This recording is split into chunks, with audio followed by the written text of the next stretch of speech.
J&M Video presents Cades Cove.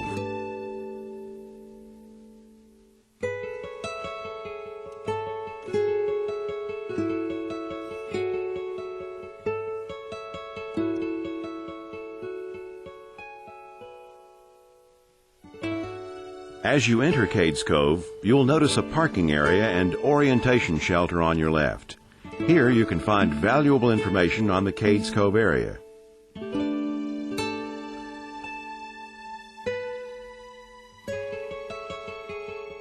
You are about to enter an 11-mile one-way loop road that takes you throughout the cove. On the loop, you will be able to see an abundance of wildlife.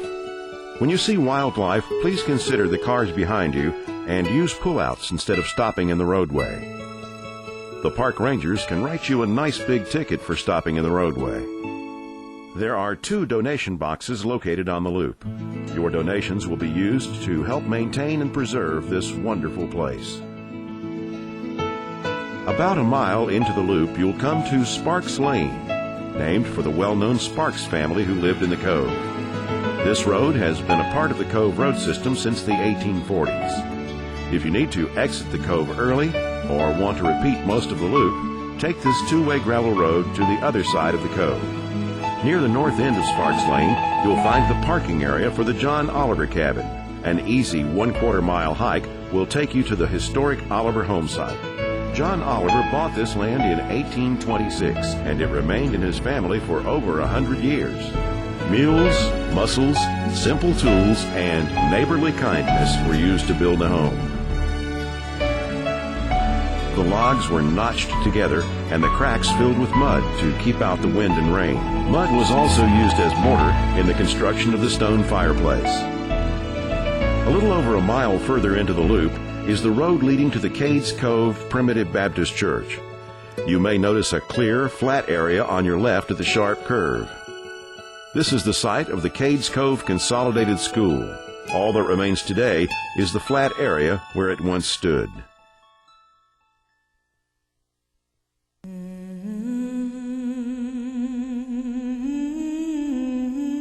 The Primitive Baptists are best known for note singing. The leader sang the notes before the song, and then the singers sang without the help of musical instruments.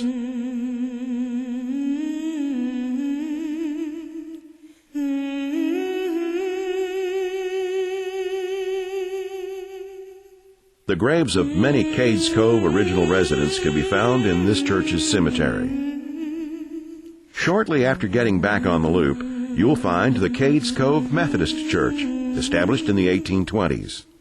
This present building was constructed in 1902. Some churches had a custom of men sitting on one side and women on the other side. This was usually the reason for 2 front doors. However, that wasn't the case in this church.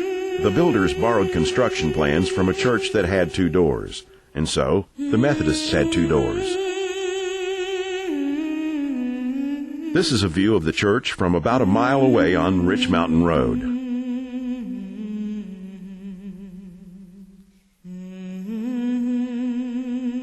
Around 1839, several members of the Primitive Baptist Church were dismissed because they favored missionary work. These dismissed members formed the Cades Cove Missionary Baptist Church. After the Civil War, the Missionary Baptist dismissed its members who favored the Confederate States. This building was built around 1915.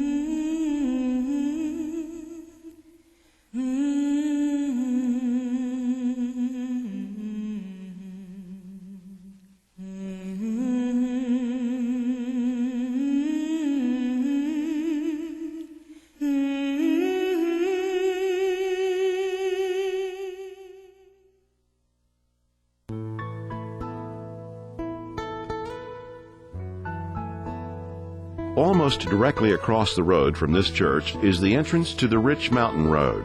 You can take this one-way road to Townsend, Tennessee. Take notice, it is a one-way gravel road, not suitable for all-weather travel.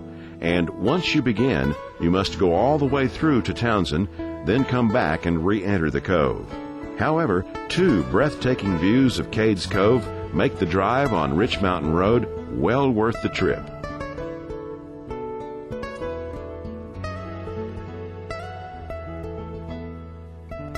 If you enjoy hiking, Cades Cove offers you several trails for your pleasure. The Cooper Road Trail, the Abrams Falls Trail, the Cades Cove Nature Trail, and several other trails in the cove. If you decide to take a walk, please remember the basic rules of hiking. Stay on the trail, advise someone of your trip, check the weather, and remember, if you pack it in, please pack it out. And take only photos and leave only footprints. The next stop is the Elijah Oliver place. John Oliver's cabin is the first one on the loop, and Elijah was John's son, born in 1824. He married and left the cove, but returned with his wife and children after the Civil War. This is the only homestead in the cove with a tater cellar. The cool, dark storage helped keep the potatoes from spoiling. The corn crib stored enough corn to last until the next summer's crop was harvested. As you drive along, look closely and you can see planted trees and abandoned flower gardens, the signs of other old home places, which are now long gone. At the far back corner of Cades Cove, you'll discover the Cable Mill area with a visitor center, restrooms, and gift shop. Cable Mill Visitor Center was originally a general store. There are several outbuildings in the Cable Mill area, plus a sorghum mill and a molasses furnace. There's a blacksmith shop and even some old farming equipment. The main attraction, of course, is the grist mill, built around 1870 by John P. Cable. The water wheel originally also powered a sawmill. You may want to follow the path beside the mill race upstream to the mill pond and see how the water gate operates.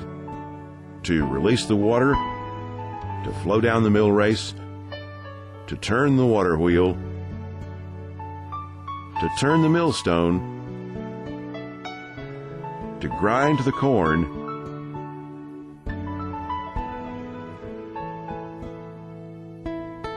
and make cornmeal.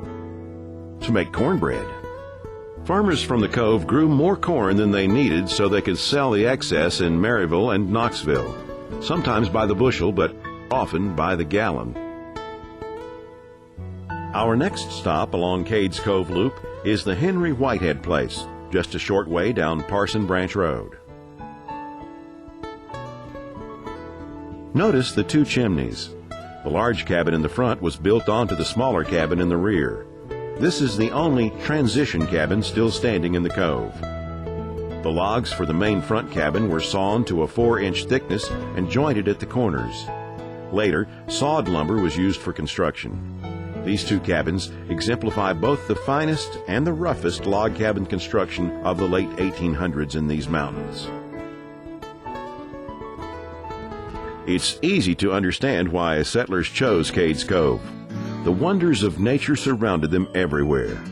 When you visit, take a few minutes to relax and soak up the refreshing sounds of rushing water.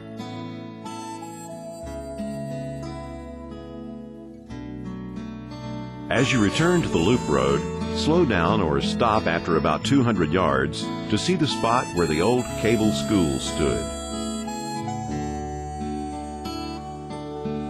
Here's what the school looked like. And here's what the site looks like today.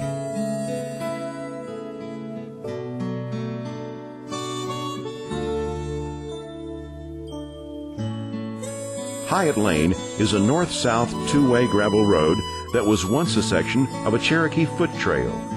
If you need to cut your tour of the loop short or take a second look at something in the western end of the loop, this road gets you across the cove.